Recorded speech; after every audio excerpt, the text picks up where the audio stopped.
চারিদিকে দেবী মন্ত্র শোনা যাচ্ছে, মন্ত্রোচ্চারণে দেবী স্তুতি চারিদিকে। এই সময় এই রকম গল্প কেউ বলে? সত্যি, গল্পটা শুনুন।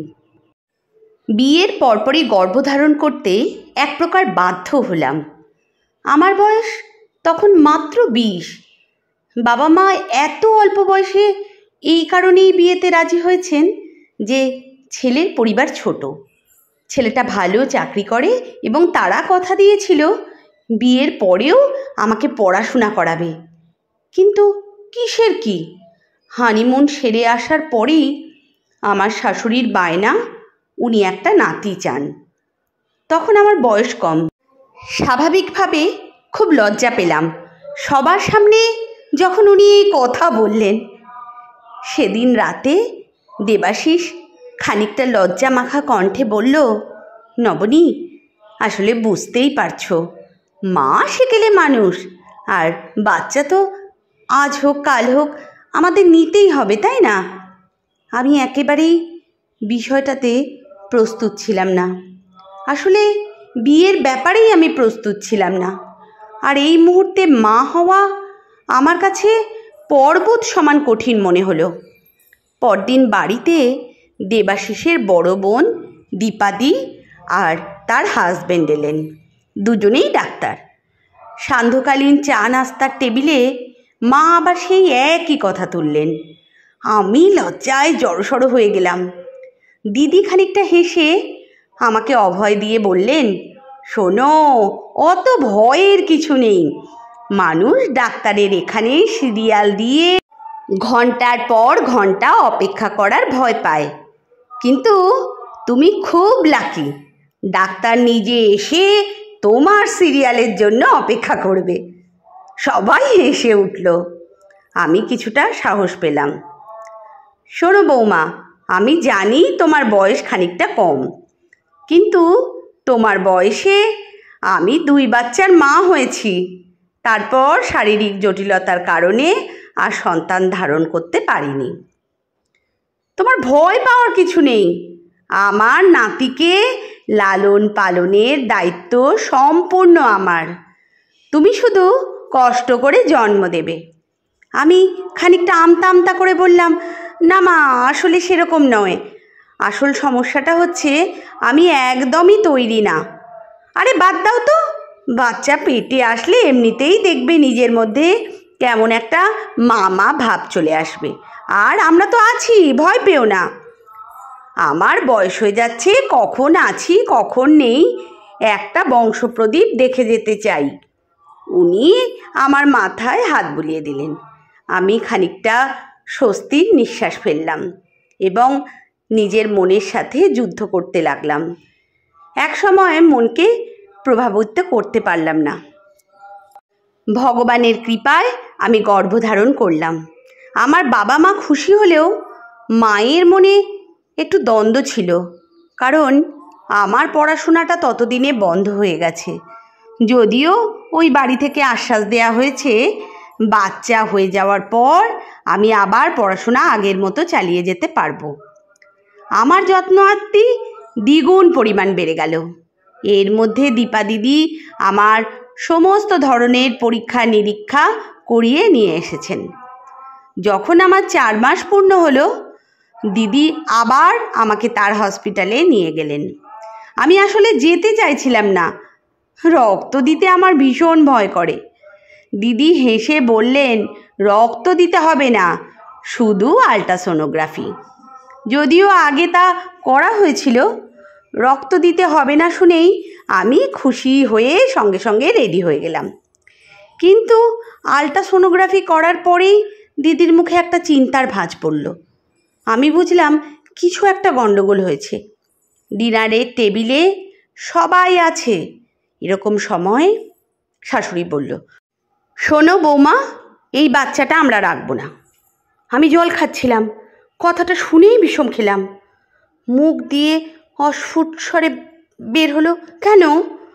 শোনো মেয়ে, তোমার হয়তো মনে নেই, আমি বলেছিলাম আমার একটা বংশ প্রদীপ চাই, আর তোমার বাচ্চাটা মেয়ে। সে কি করে বংশের প্রদীপ হবে? সত্যি কথা বলতে কি, ততদিনে আমার মধ্যে মাতৃসত্তা জেগে উঠেছে। কিছুটা প্রতিবাদী স্বরে বললাম, এবারে মেয়ে হয়েছে, পরের বার ছেলে হলেও হতে পারে। আর তাছাড়া আপনারও তো এক ছেলে এক মেয়ে। তুমি কি তর্ক করছো আমার সাথে? তুমি জানো এই বাড়িতে আমার কথার উপরে কেউ কথা বলে না। এই পরিবারে নিয়ম আছে, প্রথম সন্তান সবসময় ছেলেই হয়।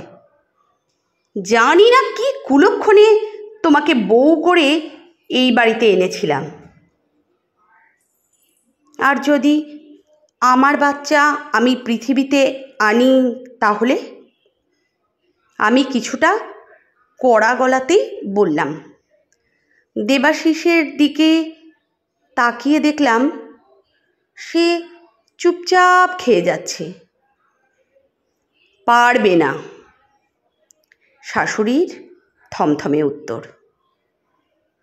শোনো নবনী, তুমি ভয় পেও না, যা ব্যবস্থা করার সব আমি করব। দীপা দিদি মাঝখান থেকে বলে উঠলেন। আমি অবাক হয়ে লক্ষ্য করলাম উনি একজন ডাক্তার হয়ে এই মানসিকতা কিভাবে পোষণ করেন। আমি খাবার ছেড়ে উঠে গেলাম। দেবাশিস যখন ঘরে ফিরে এলো, আমি কিছু বলার আগেই সে বলে উঠল, তুমি তো ভারী বেয়াদব মেয়ে। এইভাবে কেউ খাবার টেবিল ছেড়ে চলে আসে?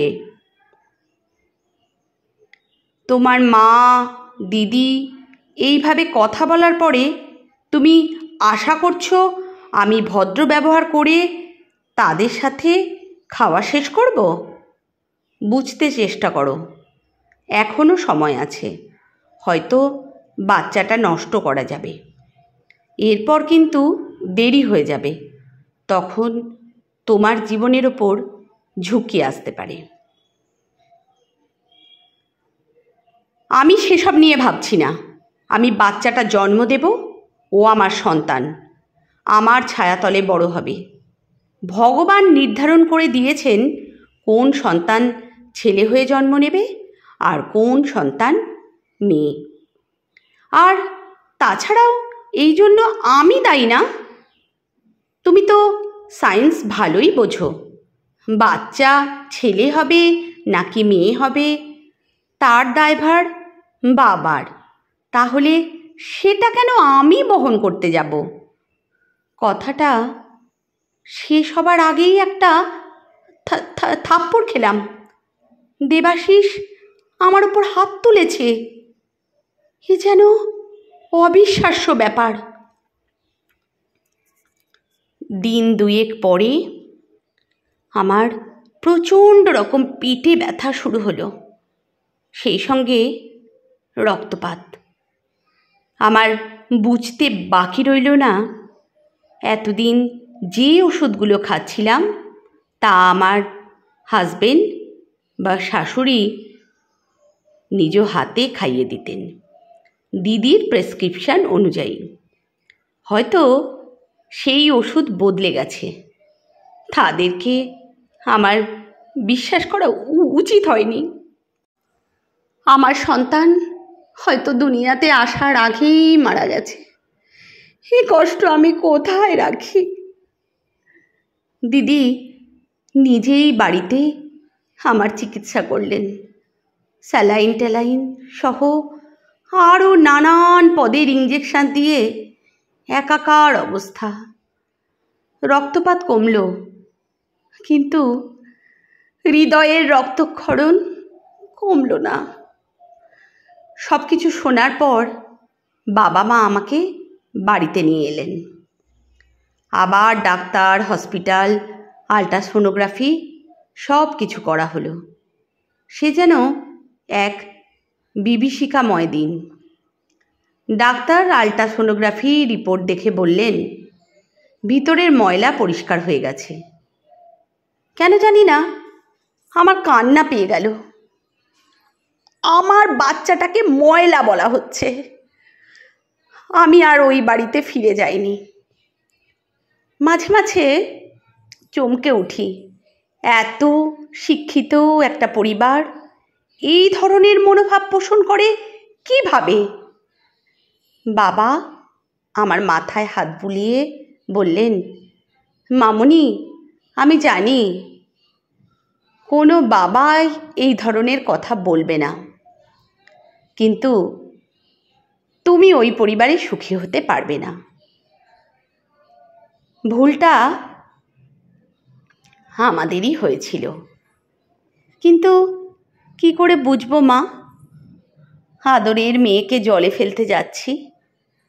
মানুষের মন তো আর বাইরে থেকে বোঝা যায় না। তুমি ওই পরিবার থেকে বের হয়ে আসো। আমি বাবাকে জড়িয়ে ধরে হু হু করে কেঁদে উঠলাম। জানি না এই দেশে কয়টা বাবা নিজের মেয়েকে এরকম পরামর্শ দিতে পারেন। আমি বরং বলতে চাচ্ছিলাম, কিন্তু সাহস পাচ্ছিলাম না। যথাসময়ে ডিভোর্স লেটার পাঠিয়ে দেওয়া হলো। আমি মাস্টার্স কমপ্লিট করে একটা ভালো কোম্পানিতে জব নিয়েছি। ডিভোর্সের 2 বছর পরেই আমার বাবা মা আবার আমাকে বিয়ে দিয়েছিলেন। আশেপাশের মানুষের আমাকে নিয়ে মাথা ব্যথার কোনো শেষ ছিল না, কারণ আমি ডিভোর্সি। বর্তমান সংসারে আমার স্বামী সৈকত, একমাত্র কন্যা, শ্বশুর শাশুড়ি আর এক দেওর নিয়ে খুব সুখে শান্তিতে আছি। তারা আমাকে আপন করে নিয়েছেন।